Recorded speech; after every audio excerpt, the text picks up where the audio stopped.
Hello, what's up guys, welcome back to my channel, and for today's video we'll be looking at Skylords Reborn and I'll be playing Elfmaster on expert difficulty on solo, and this is one of the 3 Christmas maps that you have to complete in order to finish the achievement and obtain your Promo Frost Mage, and you have until the 2nd of February to complete it. And for Elfmaster, it's a rework of Slave Master, so units, the Twilight units that will be attacking the Shadow units are the same, or rather the bandit units in this Elfmaster has been changed to Shadow units, and Twilight units are the same. So this gives the map a little twist, and I find this Elfmaster slightly more difficult as compared to Slave Master because shadow cards can be quite annoying, and especially the Stone of Torment later in the game where you have to save the slaves. If you don't really destroy this Stone of Torment, you can kind of lose the game because the slaves will just be teleported into the enemy's territory and it will be quite difficult for you to save the slaves. Without further ado, this is my deck, and let me show you how I play this map on solo. So the beginning is kind of the same. You just have to capture the power wells at the right hand side of the base around here and have the Twilight units slowly destroy the shadow bases, and from then on, once the Twilight units have kind of like destroyed most of the shadow bases, you are ready to take control of the map and advance through the map to destroy all of the shadow bases, or rather most of the shadow bases. So the only thing that's different from the beginning is that you do not summon your Wind Weavers and attack straight to the shadow camp, because the tower that is different is the Life Stealer, and what the Life Stealer does that is different from the Bandit Launcher is that it has a knockback ability which knocks back small units. So because of this knockback of your small units, your Wind Weavers is at a highly disadvantaged position, so do not attack the shadow camp. Rather just wait for the Twilight units to come and destroy the shadow base, and then you can move forward your Wind Weavers and take the camp down and get your power wells. So in the beginning, just have some Wind Weavers up to defend your base, because there will be a couple of Reapers and Dark Elf Assassins attacking your base at the beginning. So let me just fast forward, and you would see that the Reapers and the Dark Elf Assassins are pretty strong, mainly because the Reapers have a cannibalize ability. So as you can see, they regenerate health once there's some form of corpse around, and you need about at least 3 to 4 Wind Weavers to take down this little army. And what you have to do first is to attack the Reapers. So summon your Wind Weavers and aim at your enemy's Reapers so that it will take down the enemy first before it has a chance to regenerate its health. So Reapers are the first priority. As you can see, I target the Reaper, and after that the Dark Elf Assassins.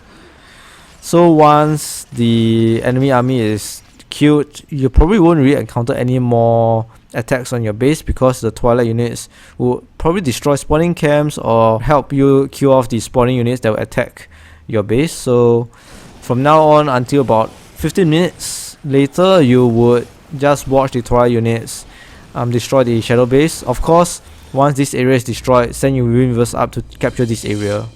So I'll just fast forward this attack, and as you can see, it would take a slightly longer time because the shadow NPCs are stronger, so there needs to be more Twilight waves to take down the shadow bases. And one thing that is very weird about this run is that, as you can see, from this like Crawler, Frenzy and Veil Blood combination, there doesn't seem to be any archers or Twilight hacks accompanying it. So usually in the original game, there is a group of archers and group of melee units that come, but not sure why, but this skips the range unit. So this really delayed how I built my power wells, because Life Stealer attacks my power wells and they will kind of like aggro some of the range units when you try to defend your power well. So it's a little bit more complicated, but originally for the game there should be more range units to take down this area. So I guess my replay will be a little bit tougher if this happens to you.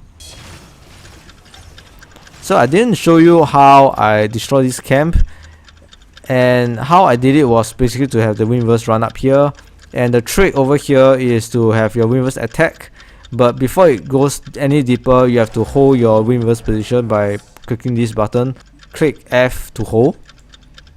So they'll hold here and attack the base, and it won't be taken down by this cave hurricane thing, which can knock back your small units. So make sure not to delve too deep into this area. Yeah, so because there are no ranged units, I have no choice but to summon a small army to take down the spawning camp and take down the ranged units. And from here onwards, I have no doubt that I don't have to do anything until I want to capture this tier 2 area and also this tier 3 monument. As you can see, the Church of Negation and the Stone of Torment is quite a good combination, but due to no form of repairs on the Church of Negation, I guess it is slightly easy for the Twilight units to take down the base. But if there's some form of regenerative ability on the Church of Negation, it would be quite tough for the Twilight NPC units to take down whatever shadow base there is here. Yeah, another Stone of Torment here which teleports most of the Twilight units. Yeah, as you can see now, I've summoned the World Beasts over here at my base and run them up over here. So when the Twilight units are kind of like attacking the base over here on the right, you can send your World Beasts up. And just make sure to go right at the corner here, because you go too deep into the shadow area, the Time Vortex will kill your World Beast. Another alternative is to summon another group of World Beasts so that I can have more ground presence and some more World Beasts to take down the Life Stealer. So once you have taken down the Life Stealer, you can bring up one power here. Don't take the power well at the left because it's in range with the Time Vortex, so avoid that power well. And also once the Twilight units are cleared, get your World Beasts down, powers up, monuments up, and repair your fire emitter. And also use this field of fire ability on the fire emitter. And once you got tier 3, take down this base, because this one spawns enemy units that will attack your monument. Set once ability is ready, activate it. And over here, because the Twilight Abomination has a lot of health, you have to kind of like use a CC spell to get it into place. Then it will be damaged by the fire emitter. If not, you just run out with about half health. You can also ensnaring roots here, which is a lot more cheap. And I got my Silver Wind Lancers, take down the Time Vortex, and also the Temple of Shadow. What I also would do later is to just summon some Thorn Bugs, because it's just too slow to take down this camp. Also over here, I have my Breeding Grounds up, build a couple of Thorn Bugs to take down the base here and get my 4th monument. I'll destroy this Shadow spawning camp first.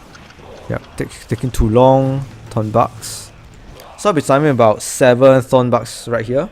And what you need to take notice of, which I didn't take notice of, is the Raven battleships. I didn't know that they were around the area, so if they're around the area, do make sure that they pass first, because my Thorn Bugs are just getting obliterated by the Raven battleships.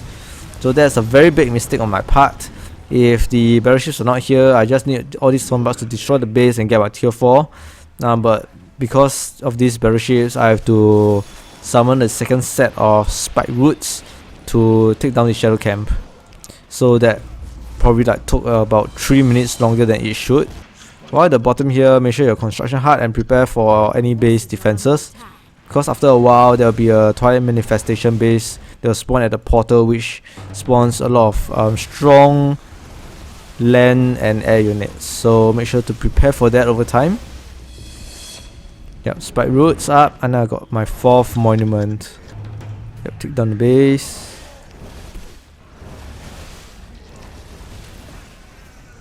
So the strongest unit in this map, I would say, is the Death Ray and the Fallen Sky combo, because it just has a lot of damage because of its unholy ammunition, the Necro Gun.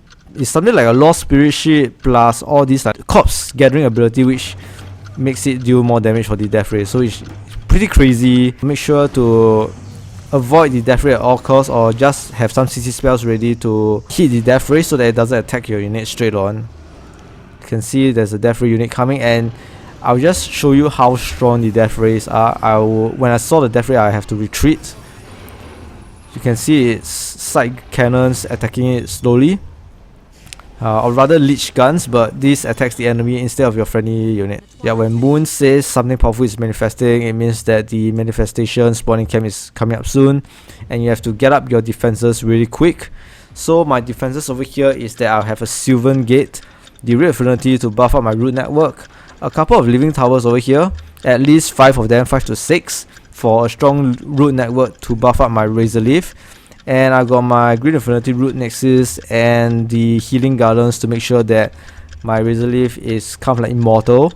Stranglehold, the Green Affinity, because I want the Stranglehold to keep rooting the ground units, especially the Twilight Abomination or bigger ground units, because the fire emitter is unable to kill them off once through, so we have to kind of root them in place for them to obtain more damage from the fire emitters. So this is kind of the defense that we'll be looking at. And once done, make sure to look up at the map and have your Giant Reef to go on the offensive. So what is the main thing on the Giant Reef is that you have to destroy the Stone of Torment. I have my green piece, so this prevents the Death Ray from attacking my units. Take down the Overlord and the Sataniel, so that you kind of like are safe from your slaves dying, because when the slaves move at some point, if you're unlucky, the Stone of Torment will drag the slaves in, and all the units over here, the time of attacks will kill your slaves. So yeah, make sure to just destroy all of these bases. Yeah, this is the tricky part, the Stone of Torment. So once done, Stone of Torment destroy, and make sure to also kill off or destroy the Death Ray. They deal a lot of damage. And once this is about done, have your Colossus up, because you need at least one ground presence to take control of the slaves over here, and also later on Mo. So Colossus is a pretty strong card. Yeah, and this is Mo appearing. And as you were to see, my base below kind of strong, untouched. Okay, let's take down the slaves. If you could, make sure to just take down all these annoying towers too, so that your slaves are safe. And once they are safe, bring all your Frost Mage to the Northern Teleporter, and also don't forget to destroy Stone of Torment, Chef of Negation, because if you are unlucky again, your slaves will get dragged in here and they will certainly die. So make sure to have your Giant Reef ready.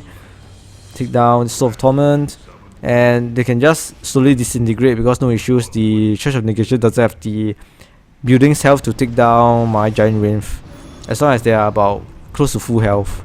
Okay, once done, move close to Mo, and he will start to have Stampede.